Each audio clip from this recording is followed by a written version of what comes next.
Hi ಸ್ನೇಹಿತರೆ, ತಮಗೆಲ್ಲರಿಗೂ ಪರಂ studies Kannada YouTube ಚಾನಲ್ಗೆ ಸ್ವಾಗತ. ಎಲ್ಲರೂ ಹೇಗಿದ್ದೀರಾ? ಎಲ್ಲರೂ ಚೆನ್ನಾಗಿದ್ದೀರಾ ಎಂದು ಭಾವಿಸುತ್ತಾ ಬನ್ನಿ ಈ ವಿಡಿಯೋವನ್ನು ಸ್ಟಾರ್ಟ್ ಮಾಡೋಣ. ಅದಕ್ಕಿಂತ ಮುಂಚೆ ನಮ್ಮ ಯೂಟ್ಯೂಬ್ ಚಾನಲ್ಗೆ ಇನ್ನೂ ಯಾರ್ಯಾರು ಸಬ್ಸ್ಕ್ರೈಬ್ ಆಗಿಲ್ವೋ ದಯವಿಟ್ಟು ನಮ್ಮ ಚಾನಲನ್ನು ಸಬ್ಸ್ಕ್ರೈಬ್ ಮಾಡಿ, ಹಾಗೆ ಪಕ್ಕದಲ್ಲಿರೋವಂಥ ಬೆಲ್ಲೈಕನನ್ನು ಪ್ರೆಸ್ ಮಾಡಿ. ಬನ್ನಿ ಈ ವಿಡಿಯೋವನ್ನು ಸ್ಟಾರ್ಟ್ ಮಾಡೋಣ. ಇವತ್ತಿನ ವಿಡಿಯೋ ಏನಪ್ಪ ಅಂತಂದರೆ, ಇದು ಮಂಡ್ಯ ಜಿಲ್ಲೆಯಲ್ಲಿ DCC ಬ್ಯಾಂಕ್ನಲ್ಲಿ ಖಾಲಿ ಇರ್ತಕ್ಕಂಥ ಹುದ್ದೆಗಳ ಮಾಹಿತಿಯಾಗಿರುತ್ತೆ. ಬನ್ನಿ ನೋಟಿಫಿಕೇಷನನ್ನು ನಾವು ನೋಡುತ್ತಾ ಹೋಗೋಣ. ಮಂಡ್ಯ ಜಿಲ್ಲಾ ಸಹಕಾರಿ ಕೇಂದ್ರ ಬ್ಯಾಂಕ್ ನಿಯಮಿತ ಮಂಡ್ಯದಲ್ಲಿದ್ದು DCC ನೇಮಕಾತಿ ಪ್ರಕಟಣೆ. ನಿಮಗೆ ಬೇಕಾಗಿರ್ತಂಥ ಕೆಲವು ಮಾಹಿತಿಗಳನ್ನು ಮಾತ್ರ ನಾನು ಇದರಲ್ಲಿ ಹಂಚಿಕೊಳ್ಳುತ್ತೇನೆ. ಹಾಗೆ ಇದರ ನೋಟಿಫಿಕೇಷನ್ ಕೂಡ ಈ ವಿಡಿಯೋ ಕೆಳಗಡೆ ಡಿಸ್ಕ್ರಿಪ್ಷನ್ನಲ್ಲಿ ಈ ನೋಟಿಫಿಕೇಷನ್ ಲಿಂಕ್ ಇರುತ್ತೆ. ಅದನ್ನು ನೀವು ಕೂಡ ಡೌನ್ಲೋಡ್ ಮಾಡಿಕೊಂಡು ನೀವು ಇನ್ನೊಂದು ಸಲ ಓದ್ಕೋಬೋದು. ನಾನು ಕೆಲವು ಮಾತ್ರ ಮಾಹಿತಿಗಳನ್ನು ಹೇಳಿಕೊಡುತ್ತಿದ್ದೇನೆ. ಬನ್ನಿ ವಿಡಿಯೋವನ್ನು ಸ್ಟಾರ್ಟ್ ಮಾಡೋಣ. ನೇಮಕಾತಿ ಪ್ರಕಟಣೆ. ಮಂಡ್ಯ ಜಿಲ್ಲಾ ಸಹಕಾರ ಕೇಂದ್ರ ಬ್ಯಾಂಕ್ ನಿಯಮಿತ ಮಂಡ್ಯ ಇದರಲ್ಲಿ ಖಾಲಿ ಇರುವ ಈ ಕೆಳಕಂಡ ಹುದ್ದೆಗಳ ನೇಮಕಾತಿಗಾಗಿ ಅರ್ಹ ಅಭ್ಯರ್ಥಿಗಳಿಂದ ಅರ್ಜಿಗಳನ್ನು ಆನ್ಲೈನ್ ಮುಖಾಂತರ ಆಹ್ವಾನಿಸಲಾಗಿದೆ. ಅರ್ಜಿ ಸಲ್ಲಿಸಲು ಆಸಕ್ತಿಯುಳ್ಳ ಅಭ್ಯರ್ಥಿಗಳು ಬ್ಯಾಂಕಿನ ಅಧಿಕೃತ ವೆಬ್ಸೈಟ್ ಆದಂಥ www.mandyadccbank.com ನೀಡಿರುವ ಲಿಂಕ್ ಮುಖಾಂತರ ಅರ್ಜಿಯನ್ನು ಸಲ್ಲಿಸತಕ್ಕದ್ದು. ಅರ್ಜಿಗಳನ್ನು ಖುದ್ದಾಗಿ ಅಂಚೆ, ಕೊರಿಯರ್ ಇತ್ಯಾದಿ ಮೂಲಕ ಪ್ರತ್ಯೇಕವಾಗಿ ಕಳುಹಿಸಲು ಅವಕಾಶವಿರುವುದಿಲ್ಲ. ನೇಮಕಾತಿ ಮಾಡಲು ಉದ್ದೇಶಿಸಿರುವ ವಿವಿಧ ವೃಂದಗಳ ಒಟ್ಟು 93 ಹುದ್ದೆಗಳು ಈ ಆದೇಶದ ಪ್ರಕಾರ ಈ ಕೆಳಕಂಡಂತೆ ವರ್ಗೀಕರಿಸಿ ಮೀಸಲಿರಿಸಿದೆ. ಅಂತಂದರೆ ಈ ಅಪ್ಲಿಕೇಶನ್ನು ನೀವು ಓನ್ಲಿ ಆನ್ಲೈನ್ ಮುಖಾಂತರ ಅರ್ಜಿಯನ್ನು ಸಲ್ಲಿಸಬಹುದಾಗಿರುತ್ತದೆ. ಇದು ಯಾವುದೇ ರೀತಿಯಾಗಿ ಅಂಚೆ ಕಚೇರಿ ಆಗಲಿ, ಕೊರಿಯರ್ ಆಗಲಿ ಆಫ್ಲೈನ್ ಮುಖಾಂತರ ಅರ್ಜಿ ಸಲ್ಲಿಸಲು ಅವಕಾಶವಿಲ್ಲ ಅಂತಲೇ ಹೇಳ್ಬೋದು. ಇದು ಓನ್ಲಿ ಆನ್ಲೈನ್ ಮುಖಾಂತರ. ಇದು DCC ಬ್ಯಾಂಕಲ್ಲಿ ಒಟ್ಟು ಹುದ್ದೆಗಳು 93 ಹುದ್ದೆಗಳಾಗಿರ್ತವೆ. ಇವು ಕೆಳಕಂಡಂಥ ಮೀಸಲಿರಿಸಲಾಗಿದೆ ಅಂತ ಹೇಳಿದ್ದಾರೆ ಅವರು ಕ್ಯಾಟಗರಿ ವೈಸು. ಇದು ಮೊದಲನೇದು ಹುದ್ದೆ ಅಸಿಸ್ಟೆಂಟ್ ಜೂನಿಯರ್ ಅಂತ. ಇದರ ಬಗ್ಗೆ ನಾವು ನೋಡ್ತಾ ಹೋದರೆ ಹುದ್ದೆ ಹೆಸರು B ವೃಂದ ಕಿರಿಯ ಸಹಾಯಕರು ಜೂನಿಯರ್ ಅಸಿಸ್ಟೆಂಟ್. ಇದು ಒಟ್ಟು ಹುದ್ದೆಗಳು 70 ಆಗಿರುತ್ತದೆ. ಇನ್ನು ಕ್ಯಾಟಗರಿ ವೈಸ್ ನಾವು ನೋಡೋದಾದರೆ ಇಲ್ಲಿ ನೋಡ್ಬೋದು ನೀವು ಸಾಮಾನ್ಯ 5, ಟೋಟಲ್ 31, ಪರಿಶಿಷ್ಟ ಜಾತಿ ಟೋಟಲ್ 12, ಪರಿಶಿಷ್ಟ ಪಂಗಡ 5, 3, 11, 2, 1, 2, 3 ಒಟ್ಟು ಟೋಟಲ್ಲು 70 ಆಗಿರುತ್ತೆ ಇವು ಹುದ್ದೆಗಳು. ಇನ್ನು ವೇತನ ಶ್ರೇಣಿ ನೋಡೋದಾದರೆ ವೇತನ ಶ್ರೇಣಿ 30,350ರಿಂದ 58,250 ಆಗಿರುತ್ತೆ ಇದು ವೇತನ ಶ್ರೇಣಿ ಇದು. ನಂತರ ಇದರ ಜೂನಿಯರ್ ಅಸಿಸ್ಟೆಂಟ್ ಹುದ್ದೆಗೆ ವಿದ್ಯಾರ್ಹತೆ ಏನಂತಂತಂದರೆ ಇಲ್ಲಿ ನಾವು ನೋಡೋಣ. ದ್ವಿತೀಯ PUCಯಲ್ಲಿ ಉತ್ತೀರ್ಣರಾಗಿರಬೇಕಂತೆ. ಹಾಗೂ ಕನ್ನಡವನ್ನು ಓದುವ ಸಾಮರ್ಥ್ಯದ ಜೊತೆಗೆ ಕನ್ನಡ ಜ್ಞಾನ ಕೂಡ ಹೊಂದಿರಬೇಕು. ಬರೆಯುವಿಕೆ ಕೂಡ ಇರಬೇಕು. ಕನ್ನಡವನ್ನು ಸ್ವಚ್ಛವಾಗಿ ಮಾತನಾಡಬೇಕು ಮತ್ತು ಅರ್ಥ ಮಾಡಿಕೊಳ್ಳಬೇಕು. ಮತ್ತು ಕಂಪ್ಯೂಟರ್ ಆಪರೇಷನ್ ಮತ್ತು ಅಪ್ಲಿಕೇಶನ್ ಜ್ಞಾನ ಹೊಂದಿರಬೇಕು. ಅಂದರೆ ಕಂಪ್ಯೂಟರ್ ಜ್ಞಾನ ಕೂಡ ಅವರಿಗೆ ತಿಳಿದಿರಬೇಕು. ಇನ್ನು ಎರಡನೇ ಹುದ್ದೆ ನೋಡೋದಾದರೆ ಹುದ್ದೆಯ ಹೆಸರು C ವೃಂದ ವಾಹನ ಚಾಲಕರು. ಇದು ಒಟ್ಟು ಹುದ್ದೆಗಳು 2 ವಾಹನ ಚಾಲಕರ ಹುದ್ದೆಗಳು. ಇದು C ವೃಂದ ಬರುತ್ತೆ. ವಾಹನ ಚಾಲಕರು ಡ್ರೈವರ್ಸ್ ಒಟ್ಟು ಹುದ್ದೆಗಳು 2 ಆಗಿರುತ್ತೆ. ವೇತನ ಶ್ರೇಣಿ ನೋಡೋದಾದರೆ ನಾವು ಇದು 27,650ರಿಂದ 52,650ರವರೆಗೂ ನಾವು ನೋಡ್ಬೋದು. ಇನ್ನು ಇದು 2 ಹುದ್ದೆಗಳು ಮಾತ್ರ ಇರುತ್ತೆ. ಇಲ್ಲಿ ಕ್ಯಾಟಗರಿ ವೈಸ್ ಇಲ್ಲಿ ನೋಡ್ಕೊಳ್ಳಿ. ವಿಡಿಯೋನ ಪಾಸ್ ಮಾಡಿ ಬೇಕಾದ್ರೆ ನೀವು ನೋಡ್ಕೋಬೋದು. ಇಲ್ಲ ಡಿಸ್ಕ್ರಿಪ್ಷನಲ್ಲಿ ಈ ಲಿಂಕನ್ನು ಕೊಟ್ಟಿರ್ತೀನಿ, ನೋಟಿಫಿಕೇಷನ್ ಲಿಂಕು. ನೀವು ಕೂಡ ಡೌನ್ಲೋಡ್ ಮಾಡಿಕೊಂಡು ಒಂದು ಸಲ ಓದ್ಕೊಳ್ಳಿ. ಇದರ ಡ್ರೈವಿಂಗ್ಗೆ ವಿದ್ಯಾರ್ಥಿ ಏನಂತಂದರೆ SSLCಯಲ್ಲಿ ಉತ್ತೀರ್ಣರಾಗಿರ್ಬೇಕಂತೆ. ಮತ್ತು ಹಾಗೆ ಕನ್ನಡವನ್ನು ಒಂದು ಭಾಷೆಯನ್ನಾಗಿ ಓದಿರ್ಬೇಕಂತೆ. ನಂತರ ಒಂದು ಭಾಷೆಯನ್ನಾಗಿ ಓದಿರಬೇಕು ಮತ್ತು ಕಾನೂನುಬದ್ಧವಾಗಿ ಡ್ರೈವಿಂಗ್ ಲೈಸೆನ್ಸ್ ಕೂಡ ಹೊಂದಿರಬೇಕಂತೆ. ಹೊಂದಿರಬೇಕು. ನಂತರ ಹುದ್ದೆ ಹೆಸರು ಡಿ ಅಟೆಂಡರ್. ಇದು ಟೋಟಲ್ 21 ಹುದ್ದೆಯಾಗಿರುತ್ತವೆ. ಇದು ಅಟೆಂಡರು.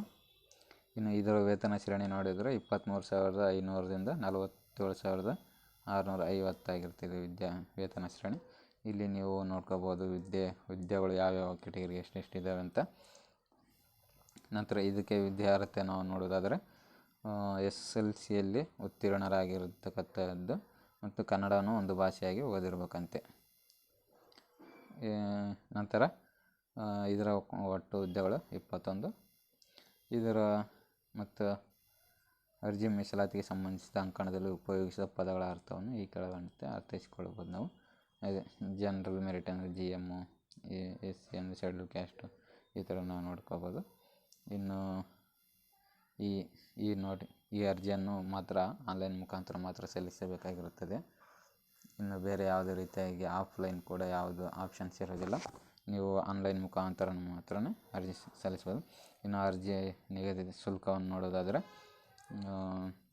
ಸಾಮಾನ್ಯ ಅರ್ಹತೆ ಪ್ರವರ್ಗ A, 2A, 2B, 3A, 3B ಸೇರಿದ ಅಭ್ಯರ್ಥಿಗಳಿಗೆ ಇದು 1,500 ಅಂತಂದರೆ 1,500 ರೂಪಾಯಿಗಳಾಗಿರುತ್ತೆ. ಇನ್ನು ಪರಿಶಿಷ್ಟ ಜಾತಿ ಪರಿಶಿಷ್ಟ ಪಂಗಡ ಪ್ರವರ್ಗ 1 ಮತ್ತು ಮಾಜಿ ಸೈನಿಕ ಅಭ್ಯರ್ಥಿಗಳಿಗೆ ಇದು 750 ಅರ್ಜಿ ಶುಲ್ಕ ಆಗಿರುತ್ತದೆ. ಇದು ನೀವು ಪೇಮೆಂಟು ನೆಟ್ ಬ್ಯಾಂಕಿಂಗ್ ಕೂಡ ಕ್ರೆಡಿಟ್, ಡೆಬಿಟ್ ಕಾರ್ಡು, UPI ಮುಖಾಂತರ ನೀವು ಇದನ್ನು ಪೇ ಮಾಡ್ಬೋದು.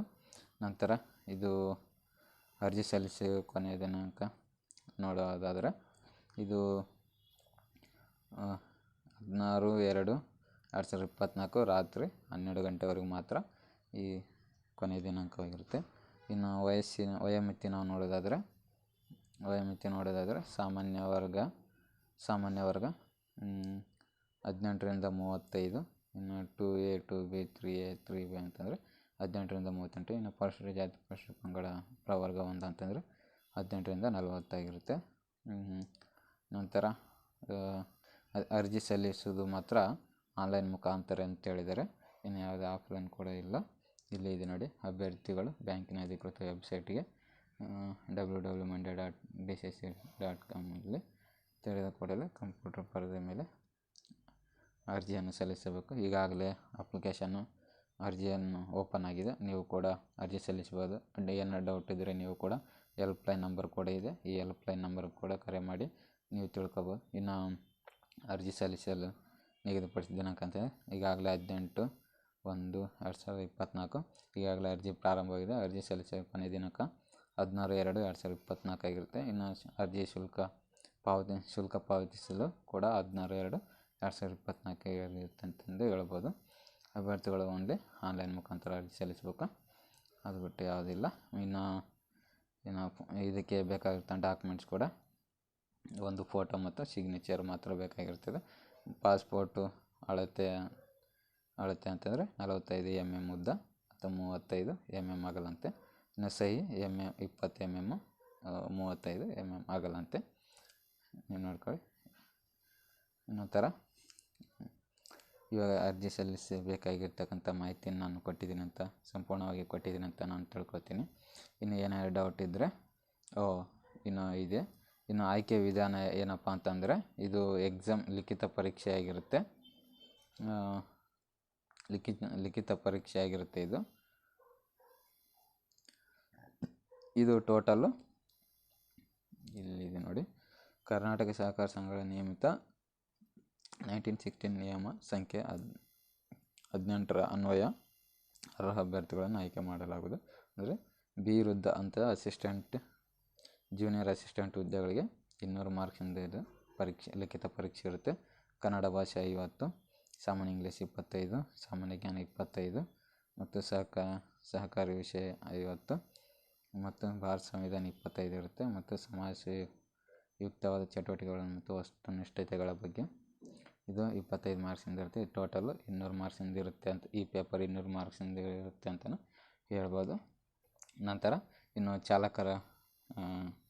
ಚಾಲಕರು ಚಾಲಕರ ವೃತ್ತಿಗೆ ಎಕ್ಸಾಮ್ ಹೇಳ್ಬೋದಾದರೆ ಇದರ ಕನ್ನಡ ಭಾಷೆಗೆ 50 ಇರುತ್ತೆ. ಇನ್ನು ಸಾಮಾನ್ಯ ಜ್ಞಾನ 50, ಇದು ಟೋಟಲ್ 100 ಅಂಕಗಳಿರುತ್ತೆ ಇದು ವಾಹನ ಚಾಲಕರಿಗೆ.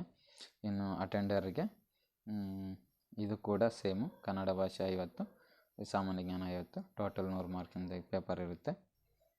ಇನ್ನು ಆಯ್ಕೆಯ ವಿಧಾನ, ಅವರು ಲಿಖಿತ ಪರೀಕ್ಷೆಯಲ್ಲಿ ತಾಂತ್ರಿಕ ಪಡೆಯಲಾದ ಅಂಕಗಳ ಶೇಕಡಾವಾರು ಆಧಾರದ ಮೇಲೆ 1:5 ಅನುಪಾತದಲ್ಲಿ ಅಭ್ಯರ್ಥಿಗಳನ್ನು ಸಂದರ್ಶನಕ್ಕೆ ಕರೆಯಲಾಗ್ತದಂತೆ. ಲಿಖಿತ ಪರೀಕ್ಷೆಯಲ್ಲಿ ಪಡೆಯಲಾದ ಅಂಕಗಳ ಶೇಕಡ 85ಕ್ಕೆ ಇಳಿಸಿ ಉಳಿದ ಪ್ರತಿಷ್ಠಿತ 15 ಅಂಕಗಳನ್ನು ಸಂದರ್ಶನಕ್ಕೆ 15 ಮಾರ್ಕ್ಸ್ಗಳನ್ನು ಕೊಡ್ತಾರಂತೆ. ಇನ್ನು ವಾಹನ ಚಾಲಕರಿಗೆ ಚಾಲಕ ಹುದ್ದೆಗೆ ಸಂದರ್ಶನಕ್ಕೆ ಮುಂಚಿತವಾಗಿ 4 ಚಕ್ರದ ವಾಹನದ ಬಗ್ಗೆ ಕೌಶಲ್ಯ ಪರೀಕ್ಷೆ ನಡೆಸಲಾಗುತ್ತೆ ಅಂತಂದರೆ ಅವರಿಗೆ ವಾಹನದ ಬಗ್ಗೆ ಏನೇನು ಗೊತ್ತಿದೆ ಅಂತ. ನಂತರ ಅಷ್ಟೇ, ಇನ್ನು ಲಿಖಿತ ಪರೀಕ್ಷೆ ಆದಮೇಲೆ ಇದೆ ಅರ್ಹತೆ ಷರತ್ತುಗಳು, ಇದೆಲ್ಲ ನೋಟಿಫಿಕೇಷನ್ ನಾನು ಡಿಸ್ಕ್ರಿಪ್ಷನಲ್ಲಿ ಕೊಟ್ಟಿರ್ತೀನಿ, ನೀವು ಇದನ್ನು ಒಂದು ಸಲ ಚೆಕ್ ಮಾಡ್ಕೋಬೋದು. ನಾನು ಸಂಪೂರ್ಣ ಈ ಅಪ್ಲಿಕೇಶನ್ ಹಾಕೋದಕ್ಕೆ ಸಂಪೂರ್ಣ ಮಾಹಿತಿ ಕೊಟ್ಟಿದ್ದೀನಿ ಅಂತ ನಾನು ತಿಳ್ಕೊತೀನಿ. ಇಷ್ಟೊತ್ತು ವಿಡಿಯೋ ನೋಡಿದ್ದಕ್ಕಾಗಿ ಧನ್ಯವಾದಗಳು. ಇನ್ನು ಹೆಚ್ಚಿನ ವೀಡಿಯೋಗಳಿಗೆ ಇದೇ ಥರ ವೀಡಿಯೋಗಳಿಗಾಗಿ ನಮ್ಮ ಯೂಟ್ಯೂಬ್ ಚಾನಲನ್ನು ಸಬ್ಸ್ಕ್ರೈಬ್ ಮಾಡಿಕೊಂಡು ಸಪೋರ್ಟ್ ಮಾಡಿ ಅಂತ ಕೇಳ್ಕೊಳ್ತಾ ಧನ್ಯವಾದಗಳು. Thank you.